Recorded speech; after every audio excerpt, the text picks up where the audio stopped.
Prescribe करते हैं। हमारे अकाउंट प्लस सॉफ्टवेयर एक कंप्लीट हॉस्पिटल मैनेजमेंट सॉफ्टवेयर है जिसमें पेशेंट के अपॉइंटमेंट से लेकर के डिस्चार्ज तक के सारे ऑप्शंस अवेलेबल हैं। पेशेंट जब आता है और जब फिर वो ट्रीटमेंट के बाद जाता है, वहाँ से लेकर के डिस्चार्ज तक के जितने स्टेप बीच में आते हैं वो सारी चीज़ें हमारे हॉस्पिटल मैनेजमेंट सॉफ्टवेयर में हैं। अब मैं अगर देखूं तो अपॉइंटमेंट के बाद पेशेंट का प्रिस्क्रिप्शन डॉक्टर्स तैयार करते हैं। डॉक्टर्स के पास पूरा स्क्रीन होता है जिसमें वो प्रिस्क्रिप्शन का सारा डिटेल दे सकते हैं। डॉक्टर क्या क्या इन्वेस्टिगेट करना चाह रहे हैं, डॉक्टर के पास पूरी डिस्क्रिप्शन लिखने की व्यवस्था रहती है। क्या क्या प्रिस्क्राइब करेंगे मेडिसिन, उसकी व्यवस्था रहेगी। क्या क्या टेस्ट प्रिस्क्राइब कर रहे हैं उसकी व्यवस्था रहेगी। टेस्ट के रिपोर्ट्स क्या आ रहे हैं वो सारी चीज़ों का व्यवस्था रहेगा। ये सारी एंट्री कर सकते हैं। जो मैक्सिमम डॉक्टर्स ने कुछ सजेशन दिया है, डॉक्टर ने अपना रिकमेंडेशन दिया है, डॉक्टर ने कुछ वर्कआउट करना चाहा है पेशेंट के साथ, वो सारी चीज़ें को मेंटेन करने के लिए हमारा प्रिस्क्रिप्शन ऑप्शन सफिशिएंट है जिसमें कि डॉक्टर्स को हर फैसिलिटी मिल जाता है। वो किस ढंग से वर्कआउट करना चाहें वैसे वर्कआउट कर सकते हैं। ठीक है, ये जो प्रिस्क्रिप्शन है, प्रिस्क्रिप्शन का जैसा फॉर्मेट आप खोजेंगे वैसे उस ढंग का फॉर्मेट हमारे कहते हैं हमारी टीम डेवलप करके दे देती है और प्रिस्क्रिप्शन उसी अकॉर्डिंग प्रिंट होता है। अब प्रिस्क्रिप्शन हो जाने के बाद हो सकता है अगर हम ओपीडी में है, आउट पेशेंट डिपार्टमेंट के पेशेंट हैं, तो उनका ट्रीटमेंट भी कुछ हो सकता है ना। तो वो जो ट्रीटमेंट होता है उसकी भी व्यवस्था ओपीडी में है, उनके चेकअप्स की व्यवस्था है और हर ट्रीटमेंट पर जो चार्जेस बन रहे हैं उसकी बिलिंग की भी व्यवस्था हमारे सॉफ्टवेयर में है।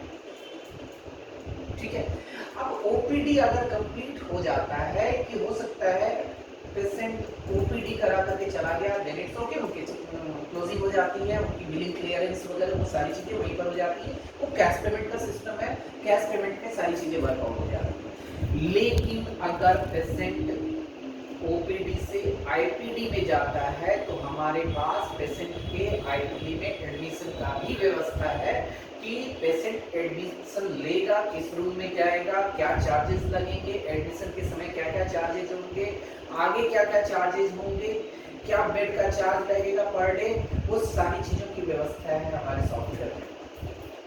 ठीक है, अब ट्रीटमेंट जब एडमिशन हो जाता है तो उस एडमिशन के बाद पेशेंट के लिए एक ट्रीटमेंट चार्ट बनता है।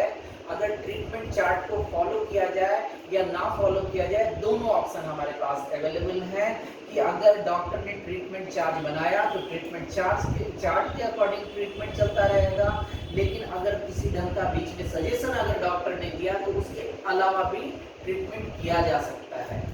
ये पूरे रिकॉर्ड जो है पूरे पेशेंट के साथ जो भी वर्कआउट हो रहे हैं पूरे पेशेंट के हिस्ट्री में मेंटेन होते रहेंगे। दैट मीन्स अपॉइंटमेंट से लेकर के वो कब कब क्या क्या वर्कआउट हो रहा है, चाहे वो चार्जेबल हो या नॉन चार्जेबल हो, वो सारी चीज़ें सॉफ्टवेयर ऑटोमेटिक ट्रैक करता रहता है और पेशेंट हिस्ट्री के रूप में वो चीज़ दिखाता है।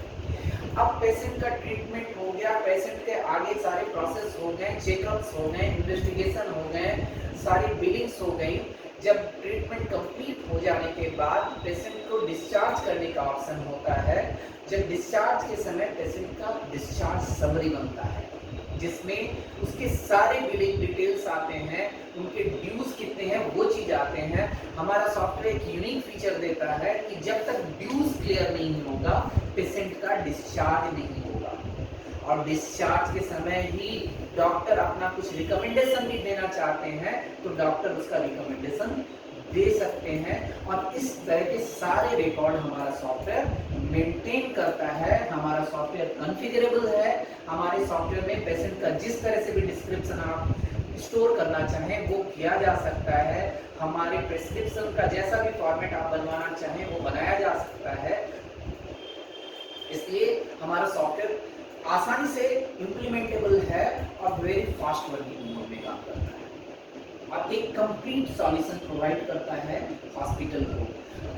एडवांस फीचर में देखें तो हमारे हॉस्पिटल सॉफ्टवेयर में पैथो लैब से भी कनेक्टिविटी है। हमारा जो पैथो लैब सॉफ्टवेयर है वो डायरेक्ट कनेक्ट हो जाता है हमारे ओपीडी से, और जो भी हमारे ओपीडी आईपीडी के पेशेंट हैं उनका डिटेल पैथो लैब के पास ऑटोमेटिक चला जाता है। इससे पैथो लैब में अलग से पेशेंट एंट्री या उनके इन्वेस्टिगेशन की एंट्री करने की जरूरत नहीं पड़ती है। वो डायरेक्ट वहां से केवल पेशेंट का डिटेल पेशेंट का सैंपल लेंगे और सैंपल के बाद जो रिजल्ट आएगा वो चीज सबमिट करेंगे।